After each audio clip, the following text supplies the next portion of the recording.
Chainsaw Man. Just saying the title feels like revving up a chainsaw yourself, doesn't it? This anime is a bloody, chaotic, absurd masterpiece. But beneath all the gore and madness lies a surprisingly deep exploration of humanity. What does it mean to be human? What are we willing to sacrifice for our dreams? And how do our desires shape us, for better or worse? In today's video, we're diving into Chainsaw Man, a story that takes everything we thought we knew about power, sacrifice and humanity and rips it apart, literally. So grab your devil contracts and brace yourself for a wild ride.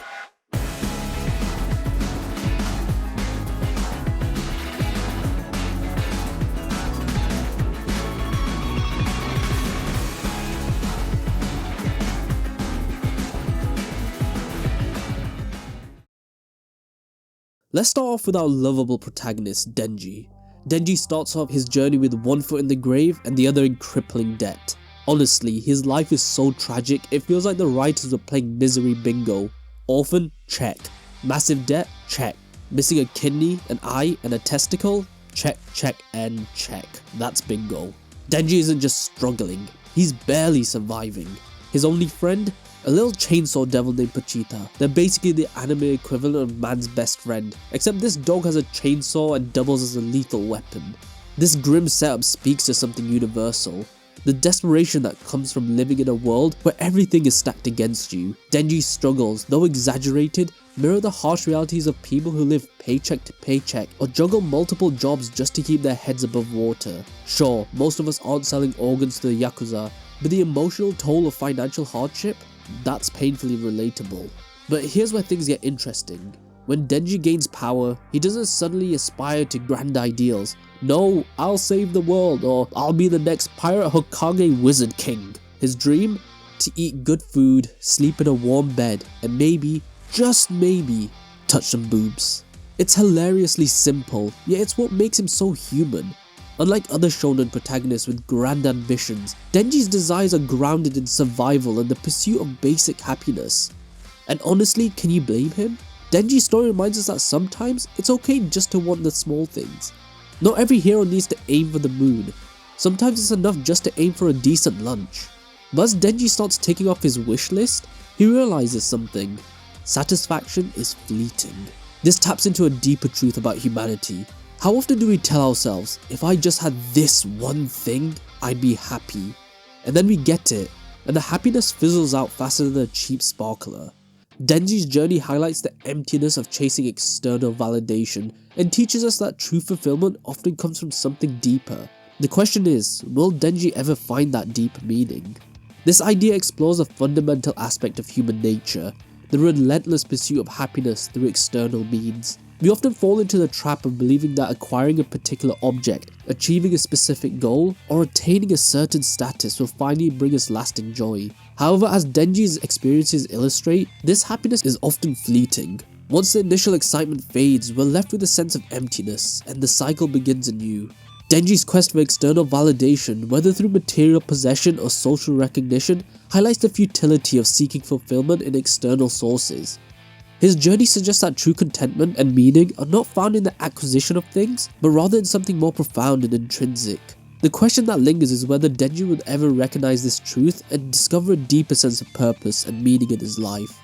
So in the end, Denji's story tells us one thing: having goals is useless. Okay, bad wording. What I mean to say is that sometimes it's hard to see what the future holds, so try to enjoy all the little things in the present, enjoy the moment, and let the future come when it comes. Makima. If power had a human form, it'd probably look something like her, calm, poised, and utterly terrifying. At first glance, she seems like the ideal boss, supportive, articulate, and endlessly composed. But beneath that veneer of professionalism lies a character so manipulative she could give Machiavelli a run for his money. And the scariest part, she doesn't even break a sweat while doing it. Makima's power isn't just about strength, it's about control. From her introduction, she asserts dominance over everyone, whether through sheer charisma or, forcing people into literal submission. Just like how she would make you subscribe to this channel. She doesn't just make people follow her orders, she makes them want to follow her orders. Denji is a perfect example. When she offers him food, shelter, and a purpose. It's easy to see why he's completely smitten. For someone like Denji, who spent his entire life being used and discarded, Makima represents everything he ever wanted. Stability, kindness, validation. But Makima's version of kindness is like a sugar-coated poison. She's not helping Denji out of the goodness of her heart, she's conditioning him like a dog. Her control over him is so insidious that he doesn't even realize how deeply she's manipulating him until it's too late. It's the ultimate power move. Make someone love you so much that they don't even see the chains you've wrapped around them. This theme of manipulation and control hits hard because it's so recognizable. In the real world, we see echoes of Makima in all kinds of relationships, be an overbearing boss, a toxic partner, or a charismatic leader who demands loyalty at any cost. These people don't just hold power, they wield it in a way that makes others doubt their own agency. And like Denji, we often don't realize we're being controlled until we're neck deep in it. Makima's methods also highlight a critical question. Is power inherently bad, or does it depend on how it's used? She wields her power to enforce her vision of order, but her methods are anything but clean. Her actions raise ethical dilemmas that resonate far beyond the world of devils and chainsaws. How much control is too much? At what point does leadership cross into tyranny? But Makima isn't just a cautionary tale about unchecked power. She's also a mirror reflecting our darker impulses. How many of us, given the chance, would use power to bend the world to our will? It's uncomfortable to admit, but Makima's character forces us to confront that part of ourselves. Her dynamic with Denji is especially heartbreaking because it taps into something deeply human, the need to feel wanted. Denji, for all his power, is still just a kid who wants someone to care about him. Makima exploits this vulnerability with chilling precision, making him believe that her affection is something he has to earn.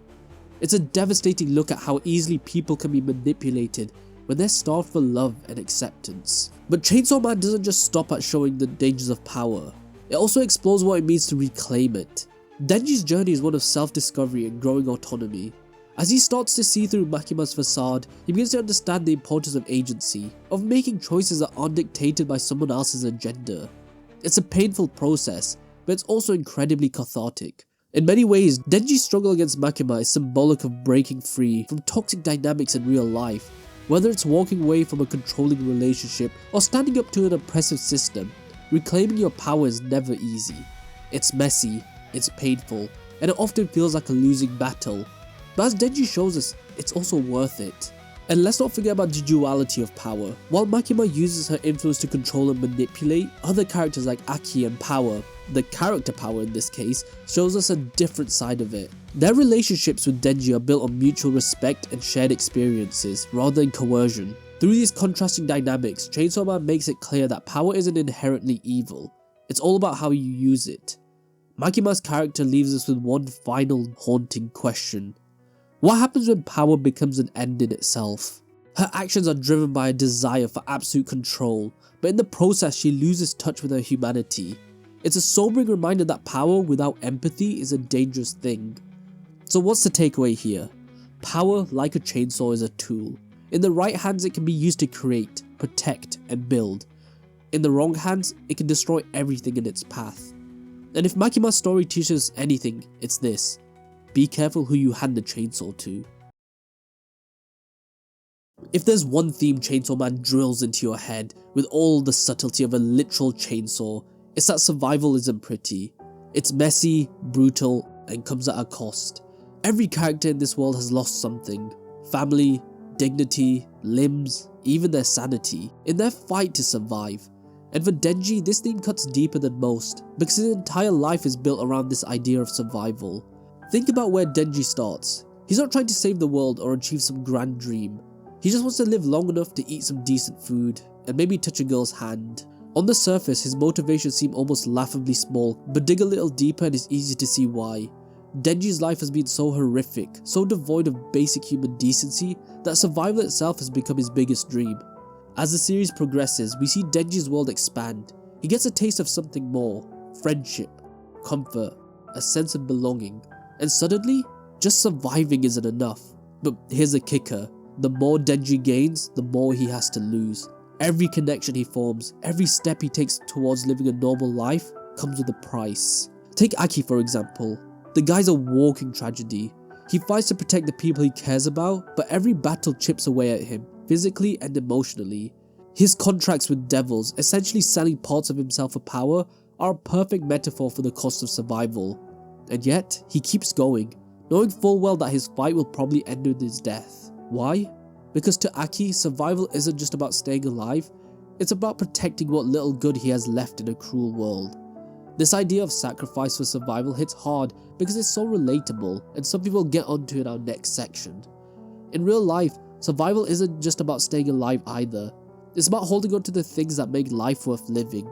Think about the lengths people go to in the face of adversity, working multiple jobs to support their family, sacrificing their own happiness for their children and friends, or fighting against an oppressive system even when the odds are stacked against them. Chainsaw Man doesn't just show us the cost of survival, it forces us to ask, is it worth it? And then there's Power. Oh, Power. She starts as a literal embodiment of selfishness, a devil who's only looking out for herself. But as she bonds with Denji and Aki, we see a different side of her. She's scared, vulnerable, and deeply afraid of losing the people she's come to care about. Power's journey is a testament to how survival isn't just physical, it's emotional too. Learning to trust, to care, to open yourself up to others. These are battles in their own right. Denji's journey encapsulates this theme perfectly. He starts off willing to do anything to survive. Eat literal trash, kill devils, whatever it takes. But as he grows, his definition of survival changes. It's no longer about staying alive, it's about finding meaning in that life. And that's where the real costs come in.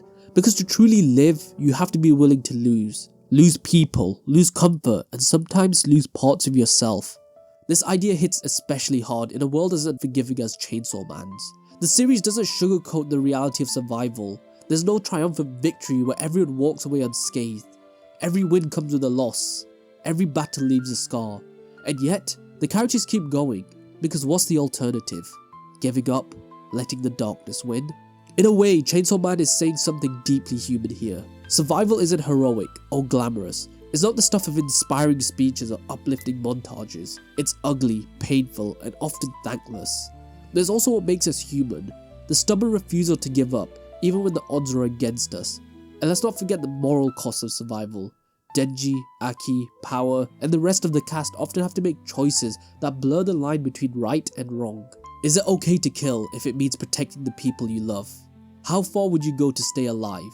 These aren't just questions for the characters, they're questions for us too. In real life, survival often demands compromises. Maybe you take a job you hate to make ends meet. Maybe you have to cut off ties with toxic people to protect your mental health.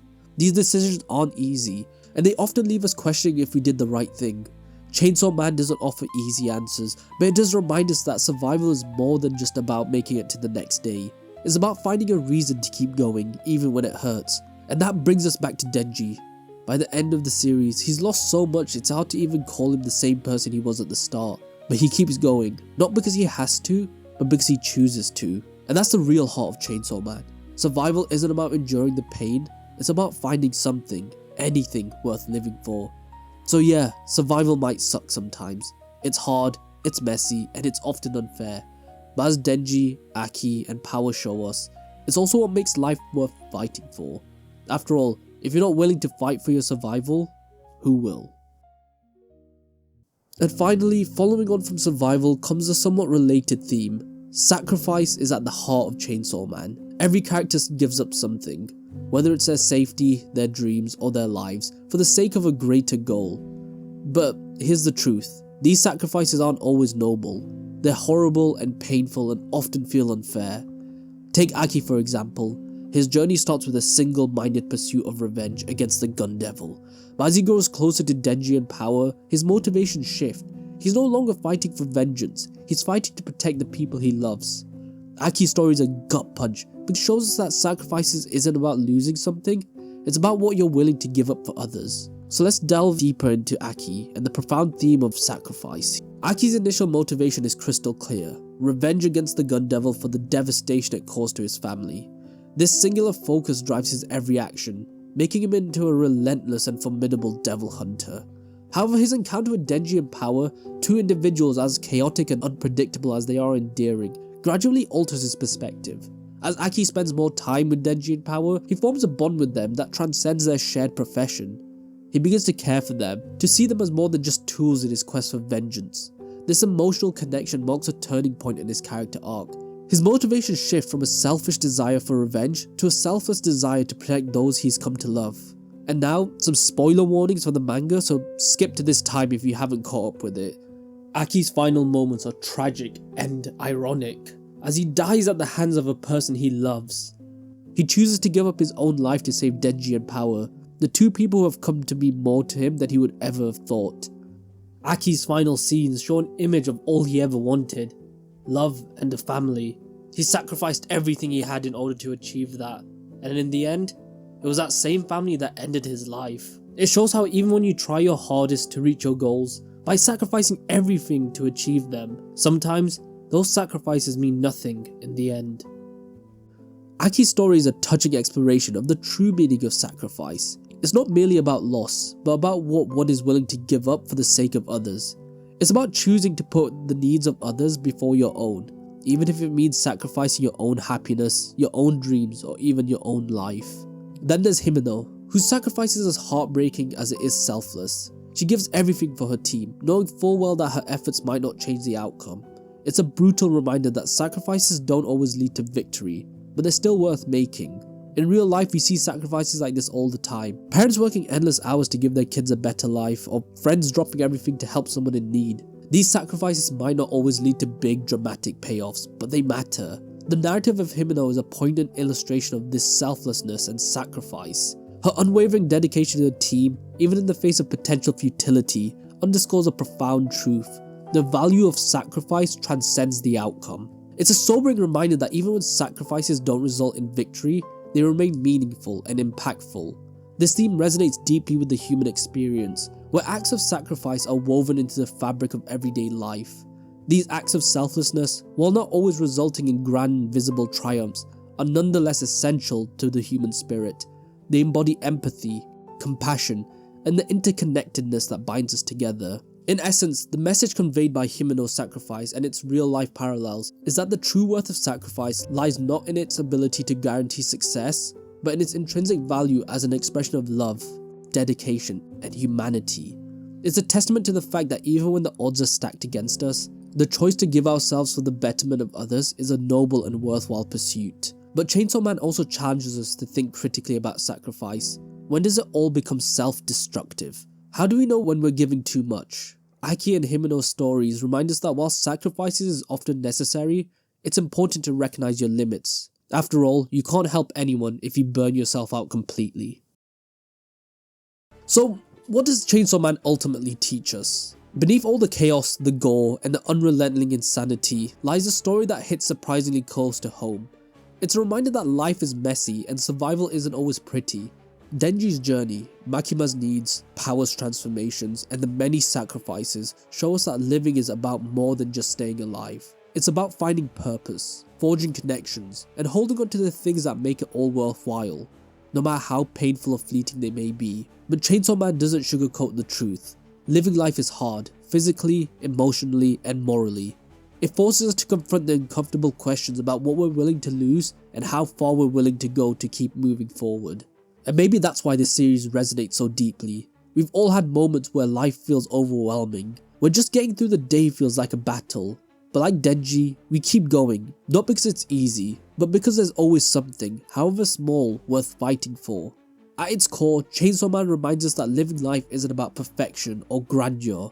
It's about making choices, no matter how flawed, and finding a reason to keep living, even when the odds are stacked against us. So what's your reason?